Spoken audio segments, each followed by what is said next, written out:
Hi. ತುಂಬಾ ಹುಡುಗರಿಗೆ ಒಂದು ಪ್ರಶ್ನೆ ಕಾಡುತ್ತೆ. ನನಗೆ ಯಾಕೆ ಯಾವ ಹುಡುಗಿ ಬೀಳ್ತಲ್ಲ, ನಾನ್ ನೋಡಕ್ಕೇನು ಚೆನ್ನಾಗಿಲ್ವಾ ಅಂತ. ಆದ್ರೆ ನಿಮಗೊಂದು ಕಟು ಸತ್ಯ ಗೊತ್ತಾ? ಹುಡುಗಿರು ನಿಮ್ಮ ಅಂದ ಚಂದ ನೋಡಲ್ಲಂತೆ. ನಿಮ್ಮಲ್ಲಿ ಈ ಒಂದು ಅಂಶ ಇದ್ರೆ ಅಷ್ಟೇ ಸಾಕು, ಅವ್ರಿಗೆ ಮತ್ತೇನು ಬೇಡ, ಅವರು ನಿಮ್ಮನ್ನ ಇಷ್ಟಪಡ್ತಾರೆ ಅಂತ. ಈ ಒಂದು ಕಠೋರ ಸತ್ಯ ಏನಿದೆ, ಅದು ಕಠೋರ ಸತ್ಯನೇ. ಅದು ಈಗ ಸೋಷಿಯಲ್ ಮೀಡಿಯಾದಲ್ಲಿ ತುಂಬಾ ಸದ್ದು ಮಾಡ್ತಾ ಇದೆ.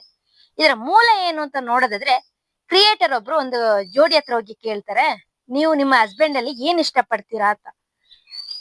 ಆ ಲೇಡಿ ನೋಡಕ್ ತುಂಬಾ ಚೆನ್ನಾಗಿರ್ತಾರೆ. ಅವ್ರ ಹಸ್ಬೆಂಡ್ ನೋಡಕ್ಕೆ ಅಷ್ಟೇನ್ ಚೆನ್ನಾಗಿರಲ್ಲ. ಅವ್ರಿಬ್ರು ಜೊತೆಗೆ ನಿಂತಿರ್ತಾರೆ. ಏನು ಇಂದು ಮುಂದೆ ಯೋಚನೆ ಮಾಡದೆ ಆ ಲೇಡಿ ಹೇಳ್ತಾಳೆ, ನನಗೆ ನನ್ನ ಗಂಡನಲ್ಲಿ ಅವ್ರ ಲುಕ್ ಏನ್ ಚೆನ್ನಾಗಿಲ್ಲ, ನಾ ಅದನ್ನ ನೋಡಿ ಬಿದ್ದಿದಲ್ಲ. ಅವರ ವ್ಯಾಲೆಟ್ ತುಂಬಾ ಕ್ಯೂಟ್ ಆಗಿದೆ, ನಂಗೆ ಏನ್ ಬೇಕು ಅದನ್ನ ಅವ್ರು ಕೊಡಿಸ್ತಾರೆ, ಅದು ನಂಗೆ ತುಂಬಾ ಇಷ್ಟ ಅಂತ. ಅವ್ರು ಓಪನ್ ಆಗಿ ಹೇಳಿದ ತಡ ಎಲ್ಲ ಅವ್ರನ್ನ ಬುಲ್ಲಿಂಗ್ ಮಾಡ್ತಾ ಇದಾರೆ, ಏನ್ ಹೆಣ್ಮಗಳು ಹಾಗೆ ಹೀಗೆ ಅಂತ.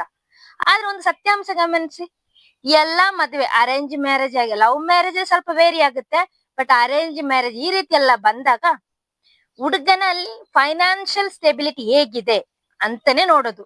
ಹಾಗಾಗಿ ಒಳ್ಳೆ ನೋಡಕ್ಕೆ ಹೇಗೆ ಇರಿ, ಏನೇ ಇರಿ, ಸಿಕ್ಕಾಪಟ್ಟೆ ಚೆನ್ನಾಗಿರುವ ಹುಡುಗಿಗೆ ಏನೋ ನೋಡಕ್ಕೆ ಅಂದ ಚಂದ ಏನು ಇಲ್ಲದಿದ್ರು ಒಳ್ಳೆ ಒಂದು ಜಾಬ್ ಅಲ್ಲಿ ಇದ್ರೆ, ಅದ್ರಲ್ಲೂ ಗೌರ್ಮೆಂಟ್ ಜಾಬ್ ಅಲ್ಲಿ ಇದ್ರಲ್ಲ, ಹುಡುಗಿ ಸಿಕ್ಕೋದು ದೊಡ್ಡ ಕಷ್ಟನೇ ಆಗಲ್ಲ. ಅದು ವಾಸ್ತವ ಸತ್ಯ. ಆದ್ರೆ ಅವಳು ಅದನ್ನ ಬಾಯಿ ಬಿಟ್ಟು ಹೇಳಿದಾಳೆ, ಹಾಗಾಗಿ ಎಲ್ಲರೂ ಅವಳನ್ನ ಬುಲ್ಲಿಂಗ್ ಮಾಡ್ತಾ ಇದ್ದಾರೆ. ಹುಡುಗನಲ್ಲಿ ಫೈನಾನ್ಷಿಯಲ್ ಸ್ಟ್ರಾಂಗ್ ಮಾತ್ರ ಒಂದು ಹೆಣ್ಣು ಬಯಸೋದಲ್ಲ, ಅದು ತುಂಬಾ ಮುಖ್ಯ ಕೂಡ ಹೌದು. ಎರಡನ್ನೂ ನಾವು ಅದು ವಾಪಸ್ ಇಲ್ಲ, ನಿನ್ನಲ್ಲಿ ಫೈನಾನ್ಷಿಯಲ್ ಸ್ಟ್ರಾಂಗ್ ಇಲ್ಲದೆ ಇದ್ರೆ ನಾನ್ ನಿನ್ ಜೊತೆ ಹ್ಯಾಪಿ ಆಗಿ ಇರ್ತೀನಿ ಅಂತ ಯಾವ ಹೆಣ್ಣಿಗೆ ಹೇಳಕ್ ಸಾಧ್ಯ ಇಲ್ಲ. ಅವಳಿಗೆ ಬರುವ ಚಾಲೆಂಜ್ಗಳು, ಅವಳಿಗೆ ಬರುವ ಸವಾಲುಗಳನ್ನೆಲ್ಲ ಎದುರಿಸಿ ನಿಲ್ಬೇಕಂದ್ರೆ ಅವಳೊಂದು ಫೈನಾನ್ಷಿಯಲ್ ಸ್ಟ್ರಾಂಗ್ ಆಗಿರ್ಬೇಕು. ಇಲ್ಲದೆ ಅವಳು ಒಂದು ಡಿಪೆಂಡೆಂಟ್ ಹೆಣ್ಮಗಳಾಗಿದ್ರೆ ಅವಳ ಗಂಡನ ವ್ಯಾಲೆಟ್ ತುಂಬಾ ಕ್ಯೂಟ್ ಆಗಿರ್ಬೇಕಾಗತ್ತೆ. ಇಲ್ಲದಿದ್ರೆ ಅವಳಿಗೆ ಬದುಕು ತುಂಬಾ ಹಾರ್ಶ್ ಆಗತ್ತೆ. ದುಡ್ಡೇ ದೊಡ್ಡಪ್ಪ ಅಂತ ಹೇಳ್ತಾರಲ್ಲ ಹಾಗೆ. ಹಾಗಾಗಿ ಅವಳು ಹೇಳಿದ್ರಲ್ಲಿ ದೊಡ್ಡ ತಪ್ಪೇನಿಲ್ಲ.